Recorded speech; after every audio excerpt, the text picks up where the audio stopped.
집주인이 전세 보증금을 반환하지 못했을 때 집주인과 함께 전세계약 체결을 알선한 부동산 소장님에게도 고소를 진행하는 경우가 요즘에 점점 늘고 있습니다.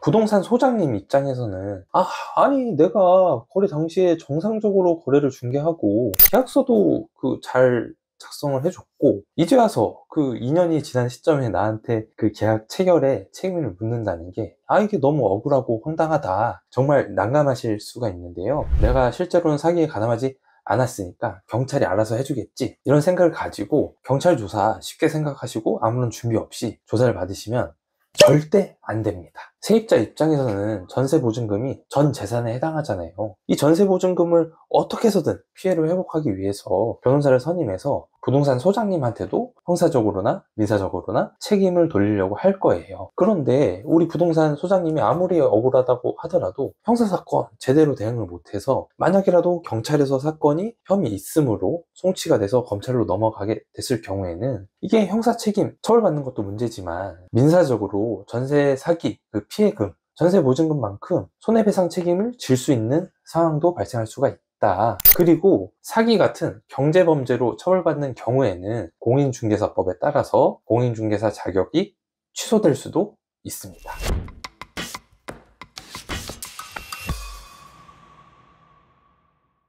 저는 형사사건을 전문으로 하고 있는 친절한 형사전문 변호사입니다. 대한변호사협회의 형사법 전문 변호사로 정식적으로 등록을 하고 있고요. 막막하고 정말 걱정되는 형사사건 친절하고 쉽게 해결책을 알려드리고 있습니다. 실제로 제가 법률 상담을 하다 보면 이 부동산 소장님이 정상적으로 전세 거래를 알선을 하셨는데 억울하게 고소당하신 경우가 있어요. 경찰 단계에서 제대로 대응을 안 하셔서 이렇게 하시다가 혐의가 있다고 판단이 돼서 검찰로 사건이 넘어가고 또 그때도 제대로 대응을 안 하셔서 억울하게 형사재판까지 받게 되는 상황에서 뒤늦게 변호사를 찾으시는 경우도 있고요. 이게 형사사건 제대로 대응 안 하셔서 민사소송, 손해배상 청구까지 당하시는 경우가 실제로 있습니다. 그래서 오늘은 제가 형사 전문 변호사로서 정말 내가 정상적으로 전세 거래를 알선을 했는데 집주인과 함께 사기 혐의로 고소를 당했다, 정말 억울하다, 이런 우리 부동산 소장님을 위해서 어떻게 하면 제대로 형사사건을 해결할 수 있는지 꼭 끝까지 보시고 해결책을 얻어가셨으면 좋겠습니다. 주변에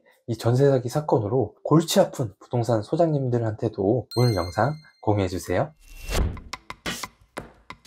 우리 부동산 소장님이 집주인과 함께 전세 사기에 가담한 혐의로 고소된 상황이라면 가장 먼저 집주인이 정말로 전세 사기로 전세 보증금을 편취한 것인지, 단순히 지금 경제적인 상황이 안 좋아서 일시적으로 전세 보증금을 반환하지 못하는 채무 불이행 상황이라면 전세 사기에 해당하지가 않지요. 그러면 자연스럽게 전세 사기에 가담했다는 우리 부동산 소장님의 사기 혐의도 무혐의로 불송치로 경찰 단계에서 쉽게 끝날 가능성이 높습니다. 우리 대법원도 사기죄의 성립 여부는 행위 당시를 기준으로 판단하여야 하고 행위 이후에 경제적인 사정이 변화해서 집주인이 채무 불이행 상태에 이르게 된다고 하여 이를 사기죄로 처벌할 수는 없다 라는 입장에서 전세 사기죄의 성립 여부를 판단하고 있습니다. 정리해보면 집주인이 이 전세 보증금을 사기쳐서 가져간 게 아니라 지금 일시적으로 경제적인 상황이 안 좋아서 일시적으로 전세 보증금을 반환하지 못한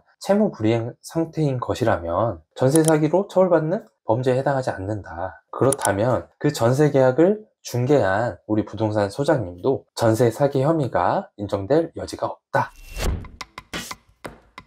알고 봤더니 집주인이 정말로 전세 사기범이 맞다면 그 전세 계약을 알선한 부동산 소장님 입장에서는 나는 집주인의 전세 사기 범행에 대해서 가담한 사실이 전혀 없고 실제로 계약을 내가 알선할 당시에도 그런 사정을 내가 알 수가 없었다, 정확하게 제대로 전세 사기의 공범이 아닌 점을 강조하고 입증할 수 있는 자료를 제시해야 합니다. 공인중개사로서 내가 그 전세계약 체결 당시에 확인 설명 의무를 내가 서면으로 정상적으로 다 했다, 실제로 그 확인 설명 의무에 관한 문서가 입증 자료가 여기 있다, 내가 전세 사기에 가담했으면 범죄 수익을 나눠 받았을 건데 나는 정상적으로 공인중개사법에 따른 요율에 따라서 수수료를 받았을 뿐이지 그 전세 사기 범으로부터 다른 범죄 수익을 나눠 받은 사실이 전혀 없다. 내가 공인중개사로서 정상적으로 거래를 중개했을 뿐이고 그 집주인, 전세 사기 범과는 그 거래 체결 전에는 내가 알지 못하는 사람이었다. 내가 전세 사기 공범도 아닌데 세입자가 나까지 이렇게 고소를 한 것은 세입자 입장에서 어떻게 해서든 나를 압박해서 전세 보증금을 돌려받기 위한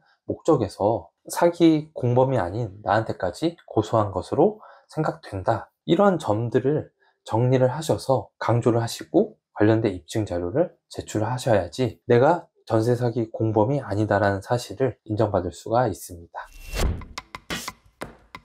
아니, 경찰 수사관이 내가 사기죄에 가담한 사실이 없으면 알아서 수사하고 판단해 주지 않겠냐, 이렇게 생각하시면 절대 안 됩니다. 경찰 수사관 입장에서는 그 전세 사기 혐의를 받고 있는 공인중개사가 사건에 대해서 소극적으로 소명하고 제대로 된 자료를 제출하지 않는다면 진짜 사기 혐의에 가담한 것인가? 적어도 방조 혐의는 인정되지 않는가? 이렇게 생각할 수가 있단 말이죠. 그렇게 해서 사건이 송치되고 검찰로 넘어가면 그때는 사실 더 대응하기가 점점점 어려워지는 상황에 빠질 수가 있습니다.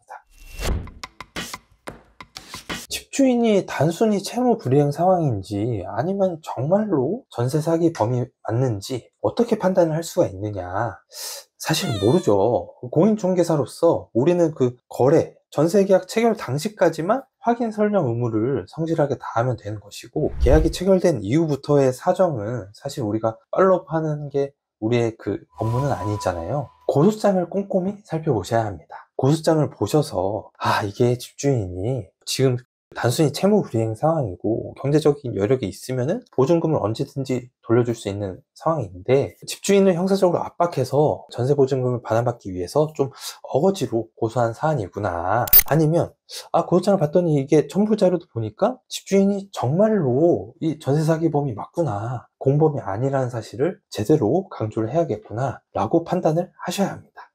사실 전세 사기로 고소당한 상황이라면 고소장 확보하는 것도 그렇고 변호사를 선임하셔서 경찰 단계에서 제대로 대응하셔서 빨리 사건을 무혐의로 끝내시는 것이 형사사건을 쉽고 빠르게 해결할 수 있는 방법이긴 합니다. 적어도 형사 변호사의 법률 상담은 무조건 받으시기를 권유드립니다. 확연하게 그 결과가 다를 것입니다. 이거는 제가 확실하게 장담할 수가 있습니다. 꼭 변호사 법률 상담을 받으시고 형사사건을 대응하세요. 혹시라도 제대로 된 형사 전문 변호사의 법률 상담을 통해서 내가 좀 더 사건에 도움을 받고 싶다라는 분들이 있으면 언제든지 편하게 친절한 형사 전문 변호사를 찾아주시기 바랍니다. 저는 다음에 또 여러분들에게 도움되는 형사사건 해결책을 가지고 찾아뵙도록 하겠습니다. 감사합니다.